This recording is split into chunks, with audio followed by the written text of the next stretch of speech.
모시고 오시길 바랍니다. 할렐루야. 예, 하나님 말씀 보겠습니다. 예, 다니엘 6장 1절에서 10절입니다. 다니엘 6장 1절에서 10절 말씀 제가 읽어드리겠습니다. 다리오가 자기의 뜻대로 고관 120명을 세워 전국을 통치하게 하고 또 그들 위에 총리셋을 두었으니 다니엘이 그 중에 하나이라. 이는 고관들로 총리에게 자기 직무를 보고하게 하여 왕에게 손에 걷게 하려 함이었더라. 다니엘은 마음이 민첩하여 총리들과 고관들 위에 뛰어나므로 왕이 그를 세워 전국을 다스리게 하고자 한지라. 이에 총리들과 고관들이 국사에 대하여 다니엘을 고발할 근거를 찾고자 하였으나 아무 근거 아무 허물도 찾지 못하였으니 이는 그가 충성되어 아무 그릇됨도 없고 아무 허물도 없음이었더라. 그들이 이르되 이 다니엘은 그 하나님의 율법에서 근거를 찾지 못하면 그를 고발할 수 없으리라고.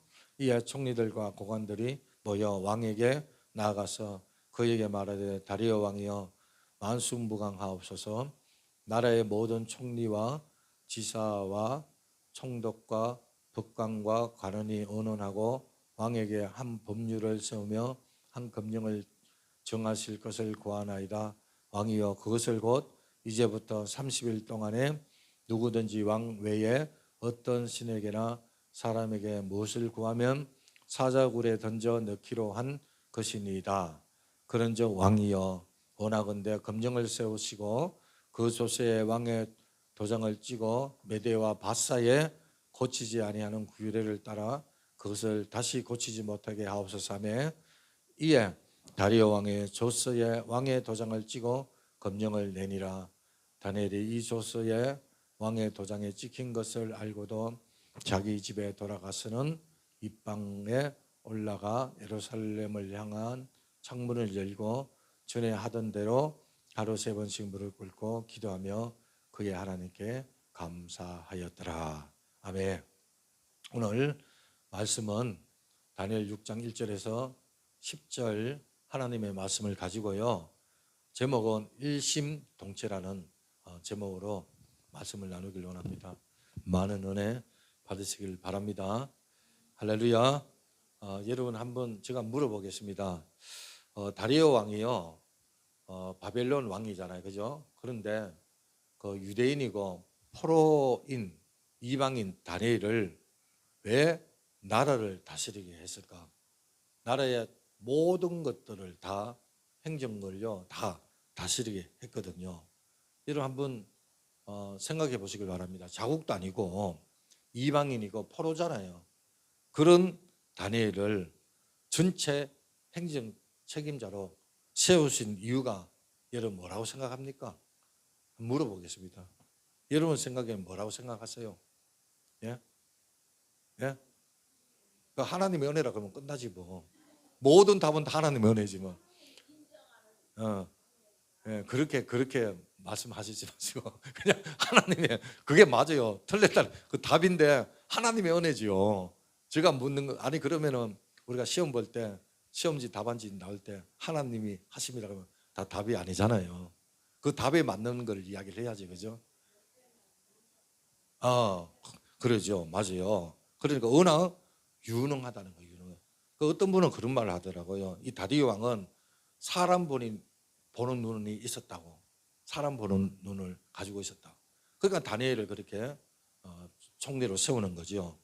현대어 성경은 이렇게 나와 있습니다. 다니엘을 가리켜서 그가 사리 분별이 분명하고 일처리가 신속하다 이렇게 나와 있어요. 그리고 요즘에 나온 우리 한글 성경에는요 다니엘은 예사롭지 않은 영이 그 안에 있었다. 예사롭지 않은 영이 그 안에 있었다. 그렇게 번역을 하고 있습니다. 그러니까 이게 무슨 말이냐? 뭔가 달랐다라는 얘기라는 거예요. 이 총리들과 고관들이 국사에 대한 다니엘을 고발할 근거를 찾고자 했으나 아무 근거 못 찾았어요. 허물이 없는 거예요. 그러니까 찾지를 못한 거예요. 여러분 왜? 신상틀을 했는데 잡아오려고 신상틀을 했는데 그런데 아무것도 발견을 못했던 거예요. 누가? 다니엘 말이에요. 왜 그랬을까요? 워낙 깨끗했기 때문에. 어디 뭐 책 잡을 것이 전혀 없어요. 여러분 이게요 쉽지 않은 거거든요. 여러분 이 보면은 다니엘이 일을 한다든가 그런 삶의 여정에 그러니까 흠잡을 게 전혀 없다.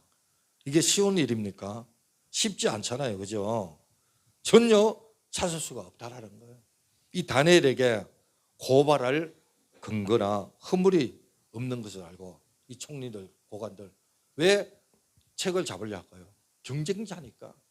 이 총리가 왕 다음에 둘째 치르자 되니까 옆에 있는 사람들이 깎아내리려고 어떻게 하든지 책을 잡아가지고 그 자리를 못 서게끔 하려고 그렇게 온갖 빌미를 그리고 허물을 찾으려고 했는데도 조금도 다니엘에게서 찾을 수가 없는 거예요. 그래서 오늘 성경에 보면은 총리들과 공관들이 뭐라고 합니까? 바로 종교로 시비를 걸자는 거예요. 율법으로. 그러니까 다른 걸로는 우리가 잡아낼 게 없다라는 거예요. 빌미를 삼을 게 없다라는 거예요. 그래서 총리와 고관들이 왕 앞에 나가서 제안을 합니다. 왕이시여, 지금부터 30일간 왕 외에 다른 신이나 또는 뭐 어떤 존재에 대해서 기도하면은 그 사람을 사자굴에 집어 넣읍시다. 그리고 법령을 제정합시다. 그렇게 이야기를 하는 거예요. 그러니까 국무회의를 열었다라는 거예요. 전국의 고관들, 총리들이 다 모여가지고 그렇게 하기로 했다라는 거예요. 그리고 왕에게 가서 알립니다. 왕외에 그 왕이 들었을 때 얼마나 기분 좋겠죠. 왕외에 다른데 절을 하면은 사자굴에 였자. 법령을 제정하자 이거예요. 그러니 왕이요 도장을 찍어달라고 이렇게 말합니다. 이로 인하여 어떤 일이 일어납니까? 기도하면은 사자굴에 들어가게 되는 거예요. 생명이 끊어지는 거예요. 그런데 다니엘이 혼자 생명이 끊어지는 것이 아니라 혼자 죽으면 그래도 좀 다행인데 근데 혼자 죽는 것뿐만 아니고 집안이 다 망하는 거잖아요. 그동안 다니엘 때문에 집안이 한마디로 안정된 삶을 살았거든요. 여러분 그 집안이요 어떤 집안입니까? 포로였잖아요. 이방인입니다.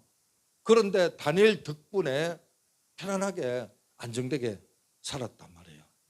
근데 다니엘이 예를 들어서 숙청을 당한다, 끝난다, 죽는다, 그럼 어떻게 되겠습니까? 그 집안도 같이 망하게 되는 거잖아요. 이 상황을 다니엘은 뻔히 알고 있습니다. 뻔히 알고 있음에도 불구하고 다니엘은 그 결과에 대해서 어떻게 받아들입니까? 한번 볼까요? 오늘 6장 10절인데 시작. 다니엘이 이 조서에 왕의 도장이 찍힌 것을 알고도 자기 집에 돌아가서는 입방에 올라가 예루살렘을 향한 창문을 열고 전에 하던 대로 하루 3번씩 무릎 꿇고 기도하며 그의 하나님 앞에 감사하였더라. 어떻게 죽음과 같은 이 상황에 기도하면은 모든 것들을 잃어버리고 사자굴에 던져지는 이런 상황 가운데서 그가요 어떻게 기도를 할 수가 있습니까? 어떻게 하나님 앞에 감사를 할 수가 있냐이 말입니다. 우리는 오늘 본문을 통해서 크게 두 가지로 무엇보다도 다니엘이 무엇 때문에 이런 생명을 무릅쓰고 모든 걸 다 잃어버리는 그런 상황에서 그가 하나님 앞에 절을 하고 기도하고 감사하고 찬양을 할 수 있었던 비결은 뭘까? 그것은 바로 먼저 하나님에 대한 일편단심 때문이라는 거예요. 사실 다니엘의 입장에서는 이 자기처럼 이방 포로였잖아요. 그죠? 그런데 어쨌든 다리오 왕이 자기를 신임했잖아요. 그래서 총리를 뽑아줬잖아요. 그죠? 그러니까 임명한 왕에 대한 어떤 감사, 고마움, 존경하는 마음 분명히 있었을 겁니다. 그렇지 않겠습니까? 자기를 인정하니까, 자기를 총애하니까. 아니, 자기를 인정하는 그 왕을 여러분 얼마나 존경했겠어요. 그렇지 않습니까? 자, 그러니까 또 한 가지 마음이 있었는데 무슨 마음이 있습니까? 그에게 이방 나라에서도 은총을 입혀 주셔서 그 자리까지 오르게 한 하나님께 대한 감사한 마음도 있었다는 거예요. 그 다니엘은 지금 두 가지 마음이 있는 거예요. 다리오 왕에 대한 마음과 하나님에 대한 마음. 다니엘은 어디에 마음을 두어야 할지 입장이 곤란했을 겁니다. 사실. 그런데 다니엘은요 어떻게 합니까? 오직 하나님께 마음을 향하는 것을 보게 되는 거예요. 쉽게 말하면 하나님께 일편단심이었습니다. 이것은 소년 시절부터 이어진 그의 삶의 모습을 보게 되는데요. 다니엘 1장에 보면은 느부갓네살 왕이 나와요. 이 느부갓네살 왕이 유대를 침범을 해가지고 많은 사람을 포로로 끌고 오거든요. 그 중에 왕족과 귀족 출신을 선발해요. 그리고는 이들에게 바벨론의 여러 가지 학문과 지식을 문화를 가르치게 해요. 뿐만 아니라 그들에게 남다르게 왕의 진미와 포도주를 먹고 마시게 합니다. 그리고 3년이 지난 시점에서는 이들을 어떻게 합니까? 한마디로 고급 공무원으로 세우려고 합니다. 자, 보세요. 포로민이죠. 그렇잖아요. 그리고 또 포로로 잡혀왔어요. 이방인이에요. 그리고 젊은 나이니까 한참 먹을 때잖아요. 그런데 포로로 잡혀온 그 나라에서 먹으면 얼마나 먹겠어요? 늘 배고팠을 거예요. 그렇지 않습니까? 그런데 이들에게 왕의 진미, 그것도요 실컷 먹고 마실 수 있도록 그런 포도주와 진미를 줬단 말이에요. 그리고 이들 앞에는 미래가 보장이 되어 있습니다. 포로인데도 미래가 보장되어 있단 말이에요. 그럼에도 불구하고 다니엘의 세 명의 친구들은 어떻게 합니까? 왕의 진미와 포도주를 거절해요. 자신을 더럽힌다고 거절을 해버려요. 왜냐하면 그 왕의 진미와 포도주는 이방신에게 제물로 드렸기 때문에. 그래서 그 음식 못 먹겠다는 거예요. 자기를 그 음식으로 인해서 더럽히지 않겠다라는 거예요. 그래서 한관장에게 가서 구하지요. 우리 이거 안 먹겠다. 거절하겠다. 우리는 채소만 먹겠다. 나중에 한번 봐라. 누가 더 총명하고 누가 더 얼굴이 좋은지 확인해 봐라. 그러면서 하나님을 믿고 오로지 그 10년 깊은 것에 하나님을 향한 고백과 그런 마음밖에 없는 것을 보게 됩니다. 그래서 이들은요, 정말 어릴 때부터 하나님을 향해서 전혀 흔들림이 없이 사는 것을 보게 됩니다. 자신을요 타협하지 않았어요. 할렐루야. 사도 바울도 그래요. 사도 바울도요 일편단심이었는데 그 사실을 우리 갈라디아 사람들에게 보낸 편지에서 알 수가 있는데, 우리 갈라디아서 1장 10절 한번 다 같이 읽어볼까요? 시작. 이제 내가 사람들에게 좋게 하랴 하나님께 좋게 하라. 사람들에게 기쁨을 구하랴 내가 지금까지 사람들의 기쁨을 구하였더라면 그리스도의 종이 아니리라. 이 사도 바울 입장에서는 사람들의 비율을 충분히 맞출 수가 있었어요. 하지만 나는 아닙니다. 나는 오로지 하나님의 기쁨만 되겠습니다. 이렇게 고백하는 거예요. 그러니까 쉽게 말하면 하나님을 향한 일편단심, 그런 고백이었다라는 거예요. 여러분, 우리 예수님도 마찬가지입니다. 하나님을 향해서 일편단심이었잖아요. 예수님이 공생에 시작하시면서 40일 금식을 했잖아요. 그죠? 얼마나 배가 고팠겠어요. 모든 면에 있어서 다 연약한 상태에 있는 거거든요. 그런데 그런 상태에 있는 예수님께 마귀가 찾아옵니다. 그리고 가장 인간적으로 근본적인 욕구, 그것을 건드려요.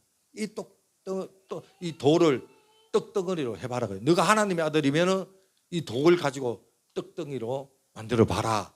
그럽니다. 그때 예수님이 뭐라 합니까?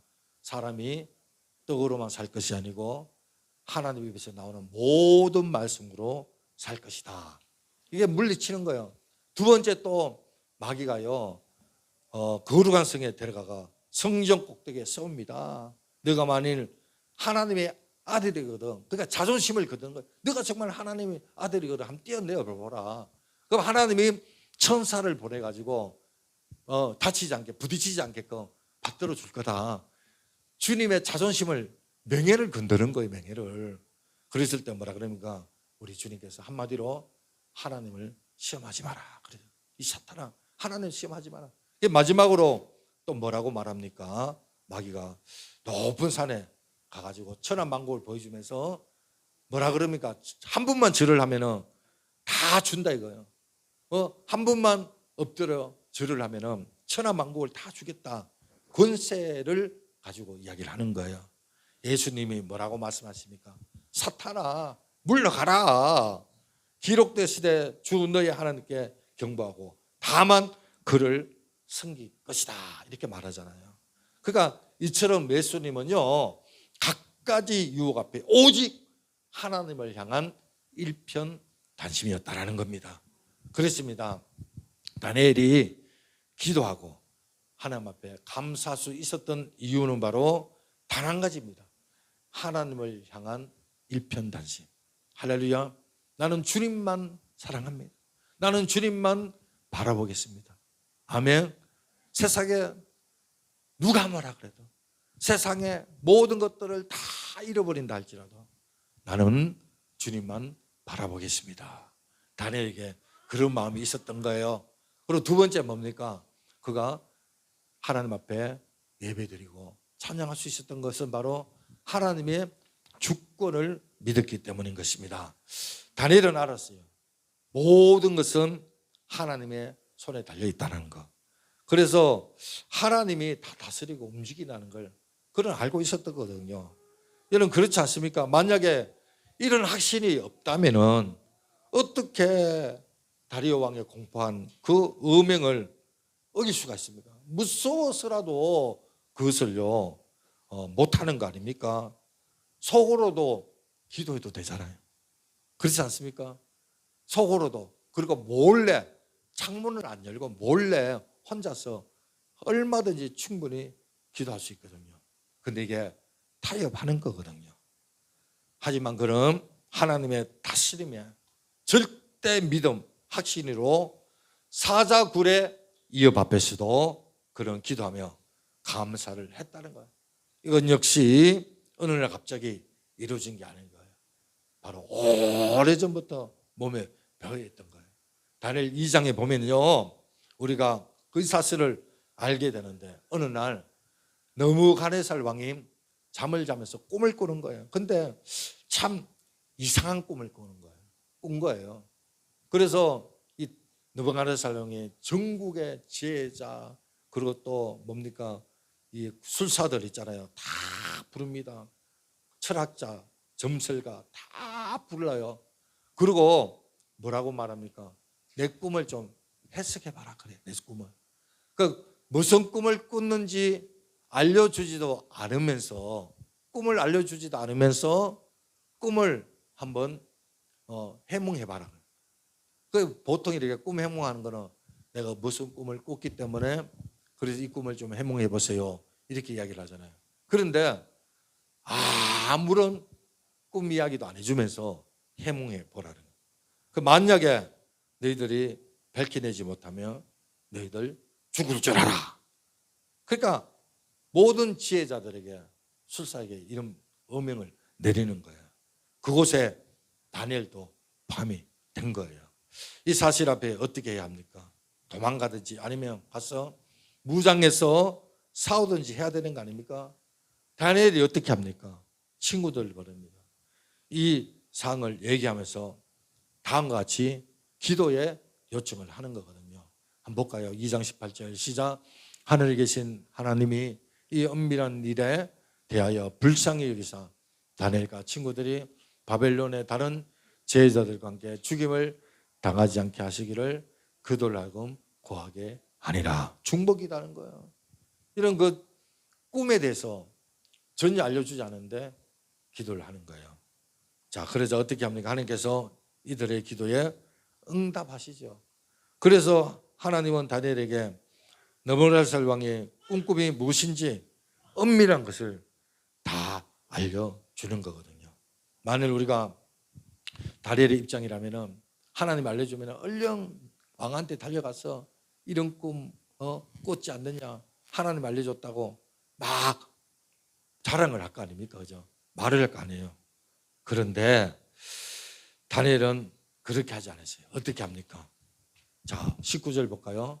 시작. 이에 이 은밀한 것이 밤에 한 쌍으로 다니엘에게 나타나 보이며 다니엘이 하늘에 계신 하나님을 찬송했다. 그러니까 왕한테 달려가는 게 우선이 아니고 하나님 앞에 찬송하고 감사를 했다. 하나님을 높여 들었다는 거예요. 그런데 이것이 순간이 아니고 계속해서 하나님께 머물면서 감사하고 삼성을 했는 거예요. 우리 20절 한번 볼까요? 시작. 다니엘이 말하 이르되 영원부터 영원까지 하나님의 이름을 찬송할 것은 지혜와 능력이 그에게 있음이로다. 그런 때와 계절을 바꾸시며 왕들을 피하시고 왕들을 세우시며 지혜자에게 지혜를 주시고 총명한 자에게 지식을 주시는도다. 그는 깊고 은밀한 일을 나타내시고 어두운 데에 있는 것을 아시며 또 빛이 그와 함께 있도다. 나의 속상의 하나님이여, 주께서 이제 내게 지혜와 능력을 주시고 우리가 주께 구한 것을 내게 알게 하셨사오니 내가 주께 감사하고 주를 찬양하나이다. 곧 주께서 왕의 그 일을 내게 보셨나이다 하니라. 아멘. 이게 다니엘이 그 하나님께서 비밀한 것들을 다 가르쳐 주셨잖아요. 그래서 그것을 감사하고 찬송한 다음에 바로왕에 가서 대면하는 걸 봅니다. 우리가 다니엘이 오늘 이 하나님 앞에 찬송하고 경배하는 걸 보면은요, 하나님의 주권을 인정하잖아요. 모든 게 하나님께 달려 있다는 것을 고백을 하지 않습니까? 그래서 먼저 하나님을 찬양을 하는 거예요. 예, 모든 것들이 다. 그리고 왕에게 가서 알려줍니다. 그리고 세월이 오래 지났습니다. 오늘 본문이 기록될 당시에 다니엘 나이는 70에서 80 정도 됐습니다. 그동안 나라도 바뀝니다. 왕들도 바뀝니다. 우리가 서두에 살펴본 대로 다리오 왕은, 자, 저를 좀 보세요. 자, 저를 봐야 제가 힘이 납니다. 일주일 동안 제가 그래도 말씀을 준비했는데 저를 좀 보시고. 그래서 지금 다리엘 나이가 몇 살이라고요? 70에서 80 정도 된 거예요. 나라도 바뀝니다.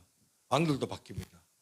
여러분, 다리오 왕은 다니엘을 나라의 행정 총리 책임자로 세웠잖아요.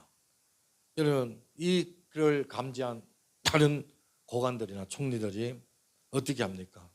그것을 받아들일 수가 없어서 온갖 꼬투리를 잡았다 그랬잖아요. 뒷조사까지 하고 시상털이를 해도 아무것도 발견하지 못한 거예요. 그러자 그들은 다니엘을 끌어낼 수 있는 방법 한 가지, 바로 율법, 종교적으로 그것을 걸고 넘어지는 거예요. 그래서 자기들의 계략을 왕에게 이야기를 하고 도장을 찍게 하고 절을 하는 사람들은 어떻게 한다고요? 사자굴에 들어간다. 왕의 입장에서는 기분이 좋은 거거든요. 왕만 승리다고 하니까 이게 바로 계략이라고 하는 겁니다. 자, 왕의 조서가 반포됩니다. 이 사실을 다니엘이 알게 되었잖아요. 다니엘도 이 세 법령에 따지라면은 생명까지 위험을 받을 수 있고 정말 모든 것들이 다 날아갈 수 있는 그런 상이에요. 하지만 그는 어떻게 합니까? 하나님이 모든 인류를 주관하시고 생사화복을 주관하시는 하나님이다. 그런 하나님 주권을 믿었기 때문에 그런 기도의 자리에 나간 줄로 믿습니다. 물러서지 않아요. 양보하지, 타협하지 않았다는 거예요. 오히려 감사했다는 거예요. 기도하면서 하나님 앞에 나갔다는 거예요. 그렇습니다. 하나님이 다스리면은 우리는요 잃을 게 없는 거예요. 믿으시길 바랍니다. 여러분, 하나님 앞에 나가는 자가 결국에는 승리하는 줄로 믿습니다. 여기 다니엘이 죽음 앞에 하나님께 기도하고 감사한 것에 대해 엘그모스라는 분이 이런 말을 합니다. 다니엘은 자기의 운명이 왕의 손에 아니라 하나님의 손에 있음을 알았기 때문에 그는 사자굴의 위협 앞에서도 기도의 자리를 지켰다. 오히려 감사하며 나갔다. 또한 그는 하나님이 어떤 세상 것보다도 강하심을 알았기 때문에 물러서지 않고 그 자리에서 기도하며 감사할 수 있었다. 이런 말이에요. 또한 그는요 하나님께서 기도를 들으시고 응답하시는 분이심을 알았기 때문에 그는 그 위협 앞에서 전혀 흔들림 없이 기도하고 감사했다. 그런 고백을 한 거예요. 더 나아가 그런 땅에서 가장 안전한 장소가 하나님의 임재 안이라는 것을 알았기 때문에 그는 물러서지 않고 기도하며 감사했다. 이런 고백을 해요. 그렇습니다, 여러분. 기도는 하나님이 다스리는 그 진리가 살아 숨쉬는 것이 바로 기도인 줄로 믿습니다. 그리고 진리가 압도하는 것인 겁니다. 그러므로 이 세상이 아무리 우리를 위협한다 할지라도 결국에는 하나님이 다스리는, 그래서 이 모든 것들을 하나님이 다스린다는 것을 확실히 있는 사람은요 어떤 상황에 놓이더라도 기도 자리에 나가는 거예요. 감사 자리에 나가는, 결코 물러서지 않는 거예요. 할렐루야. 때로는 죽음도 두렵지 않는 거예요. 왜? 주님이 다 다스리기 때문에 그런 거예요. 존 케네디라는 사람이 있는데 이 사람이 누구냐면요 미국의 미식축구 고등학교 코치입니다. 실제로 있었던 사실인데 그가 코치로 첫 시즌을 시작하기 전에 크리스찬 영화를 봅니다. 알렉스 캔드리와 스티븐 캔드리가 만든 믿음의 승부라는 그 영화를 봐요. 그리고 큰 감동을 받아요. 그리고 자기가 작정을 합니다. 자기가 풋볼장에 떠나기 전에 나는 앞으로 성패와 상관없이 하나님께 기도드리고 감사로 표현하기로 마음에 작정을 합니다. 이 약속을 하고 난 뒤에 그가요 이 약속은 인생에 있어서 무엇이 가장 중요한가에 대한 고백이다. 그런 고백을 하는 거예요. 그리고 무엇보다도 이 젊은 고등학교 이 학생들을 코치할 기회는 그에게 주어진 하나님께서 주신 축복이다. 그리고 모든 축복은 하나님으로부터 온다. 그런 사실에 대한 담백한 인정이었던 거죠.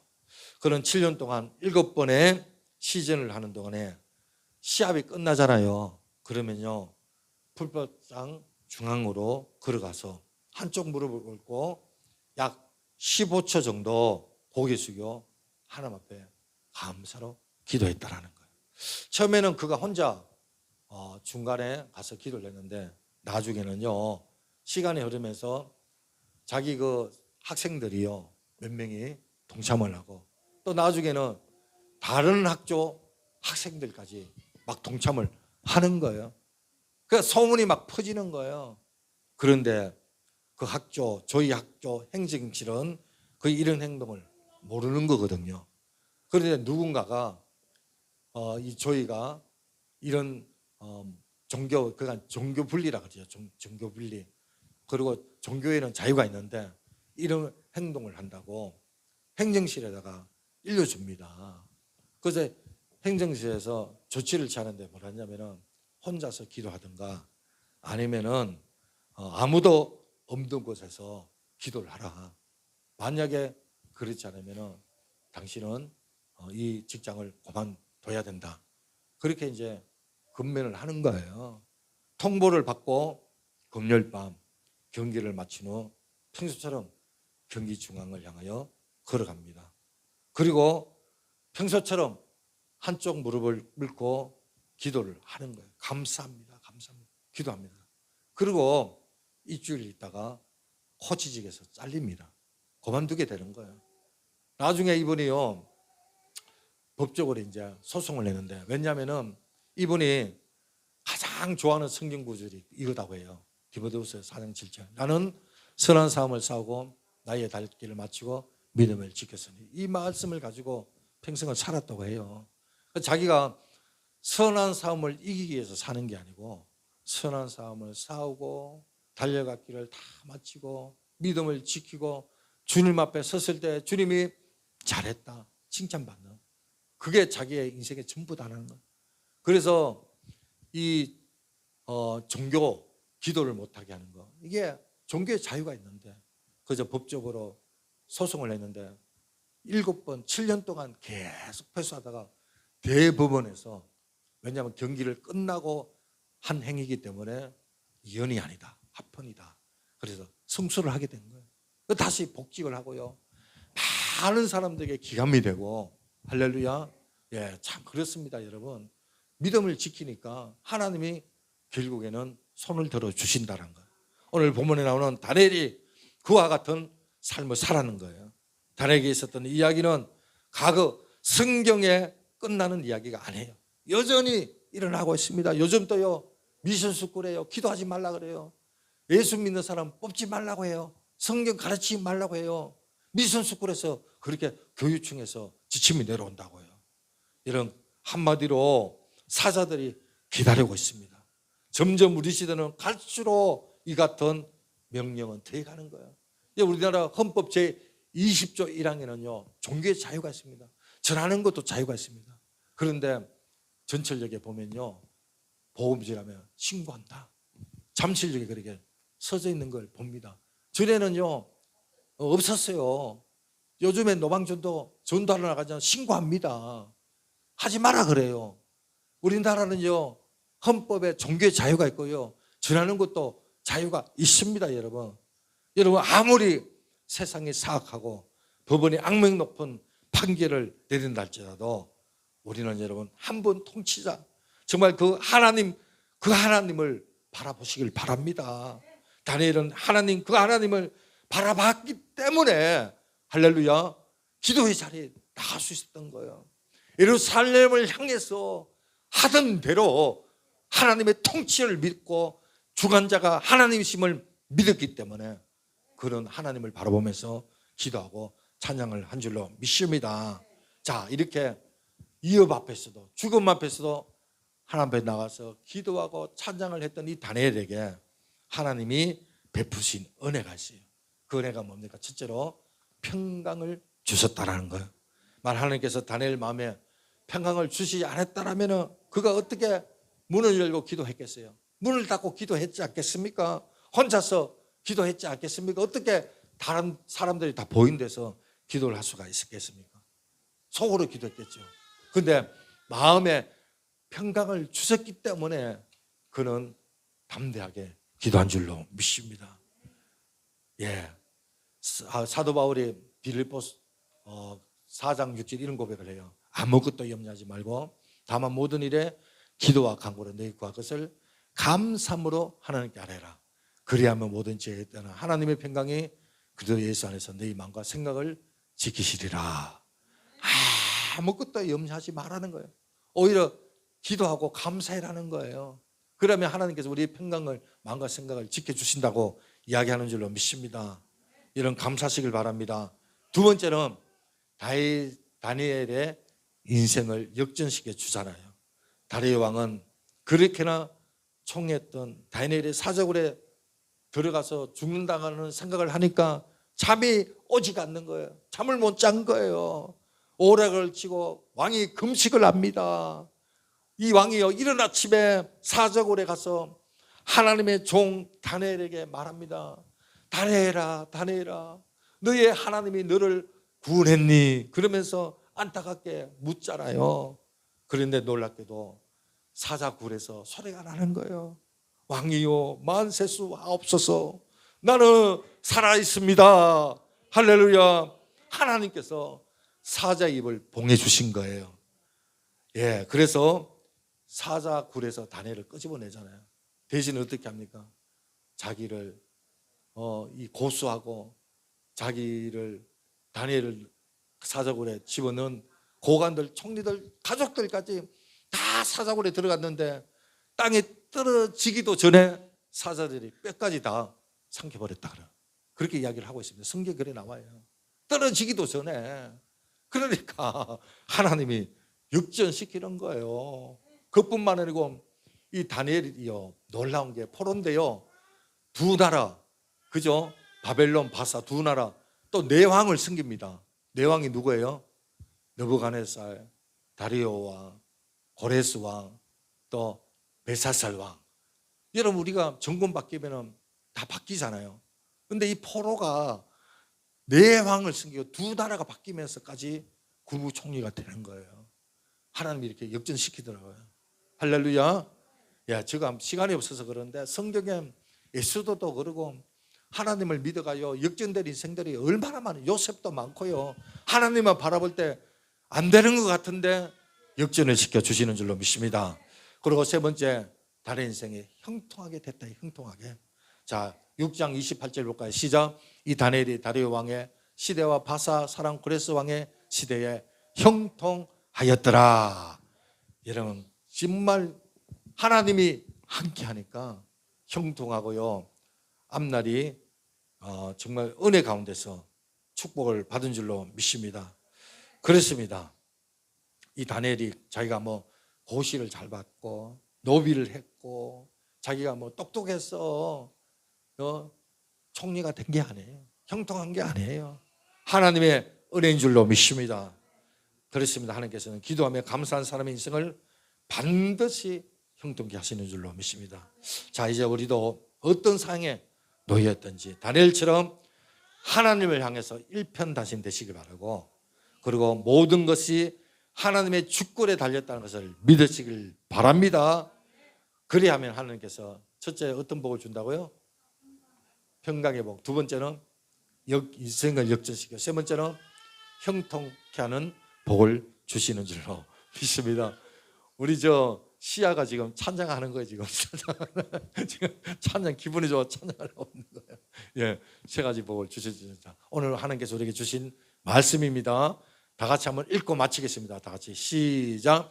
다니엘이 이 조세의 왕의 도장에 찍힌 것을 알고도 자기 집에 돌아가서는 윗방에 올라가 예루살렘을 향한 창문을 열고 전에 하던 대로 하루 3번씩 무릎 꿇고 기도하며 그의 하나님 앞에 감사하였더라.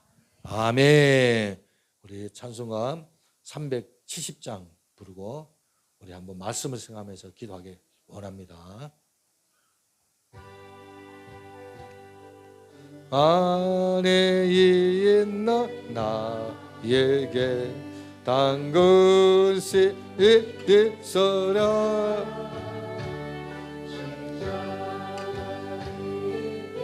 나아가 내 맘을 풀었네. 주님을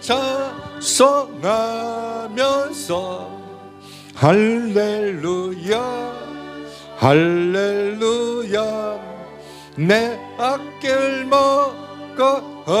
먹어매도 나 주님만 따라가리. 그 두려움이 변하여 내 기도 대예였고 전날에 한숨 변하여